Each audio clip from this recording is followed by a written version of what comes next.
चीज को पूरे दिल से चाहो तो पूरी कायनात उसे तुमसे मिलाने में जुट जाती है। ये डायलॉग तो आपने सुना ही होगा, लेकिन क्या कभी इसका मतलब जानने की कोशिश की है या फिर इसे कभी अप्लाई किया है? मैं रिंकू श्रीवास्तव आप सबका स्वागत करता हूं मेरे चैनल पे। मैं बात कर रहा हूं नेचर के एक लॉ के बारे में, और ये लॉ को आप लॉ ऑफ अट्रैक्शन के नाम से जानते हैं। आपने सही सुना है, किसी चीज को आप पूरे दिल से चाहोगे तो ये यूनिवर्स, ये ब्रह्मांड आपको उस चीज से मिलाने में मदद करता है। आज के हमारे इस वीडियो में मैं आपको बताऊंगा कि लॉ ऑफ अट्रैक्शन कैसे काम करता है, और साथ ही में मैं एक पर्सनल एक्सपीरियंस भी शेयर करूंगा जिससे आप लॉ ऑफ अट्रैक्शन के साथ ज्यादा रिलेट कर पाएंगे। सबसे आखिरी और इम्पोर्टेंट, मैंने कैसे लॉ ऑफ अट्रैक्शन को अप्लाई किया, वो कौन से स्टेप्स थे जिसे मैंने फॉलो किए जिससे मुझे अच्छा आउटकम मिला, इसके बारे में भी हम बात करेंगे। तो शुरू करते हैं दोस्तों। सबसे पहले समझ लेते हैं कि लॉ ऑफ अट्रैक्शन कैसे काम करता है। लॉ ऑफ अट्रैक्शन नेचर का एक लॉ है। इस लॉ के अनुसार हम ह्यूमंस मैग्नेट की तरह काम करते हैं। जो भी हमारे थॉट्स, इमोशंस हम यूनिवर्स में छोड़ते हैं, उसी प्रकार के एक्सपीरियंसेस, सिचुएशन, इवेंट्स हम हमारे लाइफ में आगे अट्रैक्ट करते हैं। अभी आप सोचते होंगे कि ये कैसे होता है। जिस प्रकार से हमारे हार्ट के कुछ वाइब्रेशंस होते हैं, फ्रीक्वेंसीज होती है, उसी तरह से हमारे माइंड के भी कुछ वाइब्रेशन होते हैं। और जब भी हम कुछ सोचते हैं, फील करते हैं, तो ये वाइब्रेशन फ्रीक्वेंसीज के रूप में यूनिवर्स में ट्रांसफर होती है, और यूनिवर्स उस फ्रीक्वेंसी से मैच होते हुए सिमिलर इवेंट्स, एक्सपीरियंस, सिचुएशन आपके लाइफ में अट्रैक्ट होते हैं। इसका मतलब ये है कि जो भी आप सोचते हो, फोकस करते हो, वो आप अपने जिंदगी में अट्रैक्ट करते हो। लॉ ऑफ अट्रैक्शन कोई नया कंसेप्ट नहीं है। आप लॉ ऑफ कर्मा के बारे में जानते हैं। आप जैसे कर्म करेंगे वैसा फल आपको मिलेगा। आपने सर्कल ऑफ लाइफ के बारे में सुना होगा। जो इंसान जैसे करेगा उसे आगे जाके वैसा मिलेगा। अगर आप अच्छा काम कर रहे हो तो आपके लाइफ में अच्छाई आएगी। अगर आप बुरा काम कर रहे हो तो आपके लाइफ में भी बुरा होगा। गौतम बुद्ध ने कहा है कि हम जो सोचते हैं हम वो बन जाते हैं, और जो भी हम फील करते हैं उसे हम अट्रैक्ट करते हैं, और जिसे हम इमेजिन करते हैं उसे हम क्रिएट करते हैं। जिस तरह से लॉ ऑफ ग्रेविटी सब पर लागू होता है, उसी तरह से लॉ ऑफ अट्रैक्शन भी सब पर लागू होता है। चाहे आप माने या ना माने, इससे फर्क नहीं पड़ता है कि आप कौन से कंट्री से हो, कौन से रिलीजन से हो, आप अमीर हो या गरीब हो, ये लॉ सब पर लागू होता है। ये सबके लिए सेम है, सबके लिए इक्वल है। आप चाहे माने या ना माने, लेकिन आपके लाइफ में जितनी भी चीजें हुई है वो ज्यादातर आप ही ने अपने लाइफ में अट्रैक्ट की है। फिर वो कोई अच्छी बात हो या गुड न्यूज हो या फिर कोई बुरी बात हो, आप ही ने ये सारी चीजें जाने अनजाने में अट्रैक्ट की है। लॉ ऑफ अट्रैक्शन को समझने के लिए सबसे पहले आपको समझना होगा कि यूनिवर्स का रोल क्या है। यूनिवर्स जो हमारा है वो सिर्फ एक ही बात जानता है, और वो एक ही बात कहता है, जैसे आप चाहोगे वैसा। वो उस चिराग के जीन के जैसा है जो आपको कहता है, जो हुक्म मेरे आका, your wish is my command. आप जो भी उनसे मांगोगे वो सिर्फ एक ही बात कहने वाला है, जो हुक्म मेरे आका, your wish is my command. अब ये आपके ऊपर है कि आप उनसे क्या मांगते हो। अगर आप अच्छी चीजें मांगोगे या अच्छा सोचोगे तो आपके लाइफ में अच्छी चीजें अट्रैक्ट होगी, लेकिन अगर आप कुछ नेगेटिव मांगोगे या नेगेटिव सोचोगे तो आपके लाइफ में वो नेगेटिव चीजें अट्रैक्ट होगी। दोस्तों, आप सभी के लाइफ में आपने ये जरूर एक्सपीरियंस किया होगा, जब भी कोई प्रॉब्लम आ जाती है तो एक प्रॉब्लम नहीं आती है, सारी प्रॉब्लम्स एक साथ में आ जाती है। और जब भी कुछ अच्छा होता है तो सब कुछ अच्छा होने लग जाता है। ऐसा इसलिए होता है, जब भी आप कुछ अच्छा फील करते हो तो आप खुश हो जाते हो। आप जब खुश होते हो तो आप अच्छे फ्रीक्वेंसीज यूनिवर्स में ट्रांसफर करते हो, और आप ज्यादा से ज्यादा पॉजिटिव चीजें अपने लाइफ में अट्रैक्ट करते हो। सिमिलरली ये नेगेटिव इमोशंस के साथ भी ऐसे ही काम करता है। दोस्तों, अब से आपको सोचने के पहले सोचना होगा कि क्या और कैसे सोचना है, क्योंकि जो भी आप सोचते हो वो आप अपने लाइफ में अट्रैक्ट करते हो। इसी लाइन में मैं आप सबके साथ एक पर्सनल एक्सपीरियंस शेयर करना चाहता हूँ। ये बात है उस समय की जब मैं अपना ग्रेजुएशन कंप्लीट कर रहा था। मैं बीए इकोनॉमिक्स कर रहा था और मैं अपने ग्रेजुएशन के 3rd ईयर में था। ग्रेजुएशन के 2nd ईयर में मैंने इकोनॉमिक्स डिपार्टमेंट में टॉप किया था। एक बार जो मेरे डिपार्टमेंट के हेड है, उन्होंने मुझे बोला कि उन्हें मुझसे बात करनी है। जब मैं उनसे मिलने गया तो उन्होंने मुझे कहा कि क्या तुम ही वो लड़के हो जिन्होंने सेकेंड ईयर में टॉप किया था। मैंने कहा हाँ, मैं ही वो लड़का हूँ, बोलिए क्या बात है। उन्होंने मेरे आंसर शीट्स देखे और उन्होंने मुझे कहा कि उनके मुझको लेकर काफी एक्सपेक्टेशंस है। उन्होंने मुझे बोला कि रिंकू, इस साल भी तुम्हें ही टॉप करना है, तुम्हें जो भी हेल्प चाहिए, सपोर्ट चाहिए, वो हम प्रोवाइड करेंगे। ये सुनकर मैं काफी खुश हो गया और मैंने भी फुल कॉन्फिडेंस में बोल दिया कि हाँ, मैं पूरी कोशिश करूंगा और मैं ही ये साल कॉलेज में अपने डिपार्टमेंट में से टॉप करूंगा। ये सब हो जाने के बाद कुछ दिन के बाद मैं थोड़ा सोच रहा था कि मैडम को तो मैंने बोल दिया कि मैं कॉलेज में टॉप करूंगा, लेकिन बोल के टॉप करना इतना आसान नहीं था। मैंने सोच लिया था कि मुझे बहुत प्लानिंग करनी होगी, बहुत सारे स्ट्रैटेजीज बनाने होंगे, तब जाकर ही मैं अपने कॉलेज में, अपने डिपार्टमेंट में टॉप कर पाऊंगा। यही वो समय था जब मुझे लॉ ऑफ अट्रैक्शन के कंसेप्ट के बारे में पता चला। मैंने लॉ ऑफ अट्रैक्शन के बारे में पढ़ा और सोचा कि क्यों ना इस लॉ को मैं अपने इस गोल के साथ अप्लाई कर लूं।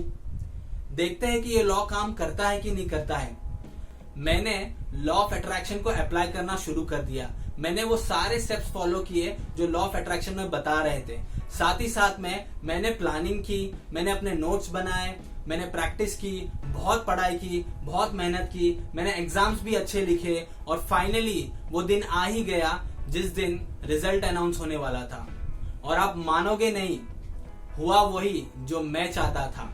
मैंने मेरे कॉलेज में, मेरे डिपार्टमेंट में सेकेंड टाइम टॉप किया था। मुझे आज भी वो दिन याद है। वो दिन मेरी जिंदगी का सबसे मेमोरेबल दिन था। अभी मैं आपको बताऊंगा कि वो कौन से स्टेप्स थे जिसे मैंने फॉलो किए, जिसे आप भी फॉलो करके लॉ ऑफ अट्रैक्शन को अप्लाई कर सकते हैं और आप अपने गोल्स अचीव कर सकते हैं। तो शुरू करते हैं दोस्तों। सबसे पहला स्टेप है write down your goals. Law of attraction को अप्लाई करने के लिए आपको अपने लक्ष्य लिखने पड़ेंगे। बहुत सारे ऐसे लोग हैं जिन्हें मैं जानता हूं, वो कहते हैं कि उनके गोल्स उनके दिमाग में हैं, उन्हें पता है उन्हें क्या चाहिए। गाइस, नेशनल साइंस फाउंडेशन ये कहता है कि एक एवरेज पर्सन के माइंड में एक दिन में 12,000 से 60,000 थॉट्स आते हैं। अब आप ही मुझे बताइए कि इतने सारे थॉट्स में क्या आप अपने गोल्स को याद रख पाएंगे? अपने गोल्स को लिखना बहुत जरूरी है। आप ही सोचिए, जो इंसान अपने गोल्स तक नहीं लिख सकता है वो अपने गोल्स क्या अचीव करेगा? गोल्स को कैसे लिखना है, इसके ऊपर मैंने एक डिटेल्ड वीडियो बनाया है जिसको आप रेफर करके अपने गोल्स लिख सकते हो। दूसरा स्टेप है bring clarity in your goals. आप जो भी गोल्स सेट कर रहे हो, कोशिश कीजिए कि आपके गोल्स क्लियर हो, स्पेसिफिक हो, मेजरेबल हो। से फॉर एग्जाम्पल, अगर आप ये कह रहे हो कि मुझे बहुत सारा पैसा कमाना है या फिर मुझे बड़ी सी कार लेनी है, तो ये बहुत सारा और बड़ी, इसे आपको डिफाइन करना होगा। से फॉर एग्जांपल आप ये कह सकते हैं कि मुझे एक साल में 10 लाख रुपए कमाने हैं, या फिर आप ये बोल सकते हो कि आने वाले साल में मुझे एक ऑडी कार ओन करनी है। मैंने जब लॉ ऑफ अट्रैक्शन अप्लाई किया था तो मैंने अपने लक्ष्य को बहुत ही क्लियर रखा था। मैंने ये कहा था कि 2012 में TYBA में इकोनॉमिक्स डिपार्टमेंट में मुझे टॉप करना है। दोस्तों, एक बात आप ध्यान में रखिए कि आपके जो गोल्स है वो क्लियर होने चाहिए। अगर वो क्लियर नहीं होंगे तो आप कभी भी लॉ ऑफ अट्रैक्शन अप्लाई नहीं कर पाएंगे। एक बात हमेशा ध्यान में रखिए, clarity is the power. Clarity से ही आपको आपकी मंजिल मिलेगी। अगला स्टेप है create a vision board and practice visualisation. आपको अपने गोल्स का एक विजुअल प्रेजेंटेशन बनाना होगा और विजुअलाइजेशन प्रैक्टिस करनी होगी। मैंने जब लॉ ऑफ अट्रैक्शन अप्लाई किया था तो मैंने अपने गोल से रिलेटेड एक फेक मार्कशीट बनाई थी। और ये फेक मार्कशीट में मैंने क्या किया था, मैंने वो सारे मार्क्स डाले थे, परसेंटेज डाले थे जो मैं एक्सपेक्ट कर रहा था कि मुझे उस एग्जाम में मिलेंगे। मैंने अपना नाम भी लिख दिया था, अपना फोटो भी लगा दिया था, यहाँ तक कि मैंने अपना रोल नंबर भी लिख दिया था। इस तरह से मैंने एक मार्कशीट बनाई थी और इस मार्कशीट की कॉपीज मैंने हर जगह पर लगा दी थी। मैंने उस मार्कशीट की कॉपीज ऐसे जगहों पर लगाई थी जहां पर मेरा सबसे ज्यादा ध्यान जाता था। जैसे कि उस मार्कशीट की कॉपीज मैंने वॉल्स पे लगा दी थी, मैंने वो मार्कशीट की कॉपी टॉयलेट में लगा दी थी, किचन में लगा दी थी, फ्रिज पे लगा दी थी। अभी आप सोचते होंगे कि ये करने से क्या होगा। ये एक्टिविटी करने के कुछ फायदे हैं। सबसे पहला फायदा ये है कि ये करने से आपको आपके लक्ष्य हमेशा याद रहेंगे। दूसरा, आपके लक्ष्य आपके सामने रहेंगे, आपके नजरों के सामने रहेंगे, आपके दिमाग में रहेंगे। तीसरा और सबसे इम्पोर्टेंट, आप भले ही भूल जाएंगे लेकिन ये मार्कशीट आपको हमेशा याद दिलाती रहेगी कि आपको इस लक्ष्य पे काम करना है, मेहनत करना है। मैं रोज सुबह पढ़ाई करने के पहले मार्कशीट के सामने जाकर विजुअलाइजेशन प्रैक्टिस करता था। मैं विजुअलाइज करता था कि मैं अच्छे से पढ़ाई कर पा रहा हूँ, मैं विजुअलाइज करता था कि मैं अच्छे से पेपर लिख पा रहा हूँ, मैं विजुअलाइज करता था कि एग्जाम में मैं अच्छे स्कोर्स ला रहा हूँ, मैं विजुअलाइज करता था कि एग्जाम में मैंने टॉप कर दिया है, मैं विजुअलाइज करता था कि मुझे अवार्ड मिला है। दोस्तों, विजुअलाइजेशन एक पावरफुल टेक्निक है, ये आपके लक्ष्य को जिंदा कर देती है। दोस्तों, आप भी इसी तरह अपने गोल्स के विजन बोर्ड बना सकते हैं और विजुअलाइजेशन प्रैक्टिस कर सकते हैं। अगला और सबसे इम्पोर्टेंट स्टेप है टेक एक्शंस। आपको अपने लक्ष्य पूरे करने के लिए एक्शंस लेने होंगे। यूनिवर्स अपना काम कर रहा है, वो पूरी तरह से कोशिश कर रहा है कि जो भी आपको चाहिए वो आपके लाइफ में आए, लेकिन आपको एक्शंस लेने होंगे, तभी ही आप अपने गोल्स पूरे कर पाएंगे। दोस्तों, एक बात आपको समझनी होगी कि हम सिर्फ सोच के, विजुअलाइज करके अपने ड्रीम्स, अपने गोल्स पूरे नहीं कर पाएंगे। हमें एक्शंस लेने होंगे। यूनिवर्स हमें हिंट्स देते रहेगा, लेकिन उन हिंट्स पे हमें एक्शंस लेने होंगे। मैंने जब लॉ ऑफ अट्रैक्शन अप्लाई किया था तो मैंने मेरे तरफ से बहुत मेहनत की थी। मैंने खुद के नोट्स बनाए थे, बहुत पढ़ाई की थी, बहुत स्ट्रैटेजीज बनाए थे, बहुत मेहनत की थी, और जो भी मुझे हिंट्स मिल रहे थे उस पर मैंने एक्शंस लिए थे, तभी जाकर वो मेरा लक्ष्य पूरा हो पाया था। दोस्तों, जब मैं लॉ ऑफ अट्रैक्शन अप्लाई कर रहा था तो उस वक्त मैंने कुछ एक्सपीरियंस किया था। मैंने ये एक्सपीरियंस किया था कि अगर आपको 4 से 6 घंटे चाहिए अपने लक्ष्य पर काम करने के लिए, तो यूनिवर्स आपको किसी भी तरह वो 4 से 6 घंटे देगा, लेकिन एक्शंस लेना आपके हाथ में है। मैं उस समय बहुत बिजी रहता था। मैं अपने डैडी को बिजनेस में हेल्प करता था, अपने अंकल को हेल्प करता था, अपने भाई को भी हेल्प करता था, यहाँ तक कि मैं प्राइवेट ट्यूशंस भी लेता था। लेकिन ये सब करते हुए भी मैं पढ़ाई के लिए टाइम निकाल ही लेता था। सबसे आखिरी स्टेप है स्टे पॉजिटिव। दोस्तों, ये पूरे प्रोसेस में आपको पूरी कोशिश करनी है कि आप पॉजिटिव रहे। स्पेशली आपके गोल से रिलेटेड कोई भी नेगेटिविटी नहीं आना चाहिए। अगर आपको लगता है कि कुछ लोग हैं जो आपको कहते हैं कि ये तुझसे नहीं हो पाएगा, ये तू नहीं कर सकता है, ऐसे लोगों से दूर रहिए। शायद आपके लाइफ में कुछ लोग ऐसे भी होंगे जो आपको सपोर्ट करेंगे और आपको कहेंगे कि ये तुझसे हो सकता है, ये तू कर सकता है। ऐसे लोगों के साथ में आप कांटेक्ट में रह सकते हो। दोस्तों, आपको खुद पर भरोसा रखना होगा, आपको अपने गोल्स पर और लॉ ऑफ अट्रैक्शन पर ट्रस्ट करना होगा, तभी ही आप इस गोल को अचीव कर पाएंगे और लॉ ऑफ अट्रैक्शन काम कर पाएगा। मैंने आपको ये सारे स्टेप्स बता दिए और समझा दिए। यही वो स्टेप्स है जिन्हें फॉलो करके मैंने लॉ ऑफ अट्रैक्शन अप्लाई किया था और अपने गोल को अचीव किया था। आप भी इन स्टेप्स को फॉलो करके अपना लक्ष्य प्राप्त कर सकते हो।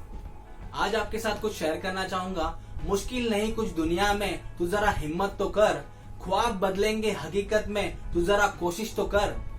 आपको मेरे वीडियोस पसंद आते हैं तो इन्हें लाइक कीजिए, शेयर कीजिए। अभी तक मेरे चैनल को सब्सक्राइब नहीं किया है तो आज ही कर दीजिए और बेल आइकन जरूर दबाइए ताकि आपको मेरे फ्यूचर वीडियोस की नोटिफिकेशंस मिलती रहे। मेरे साथ बने रहने के लिए और अपना कीमती समय देने के लिए बहुत बहुत धन्यवाद।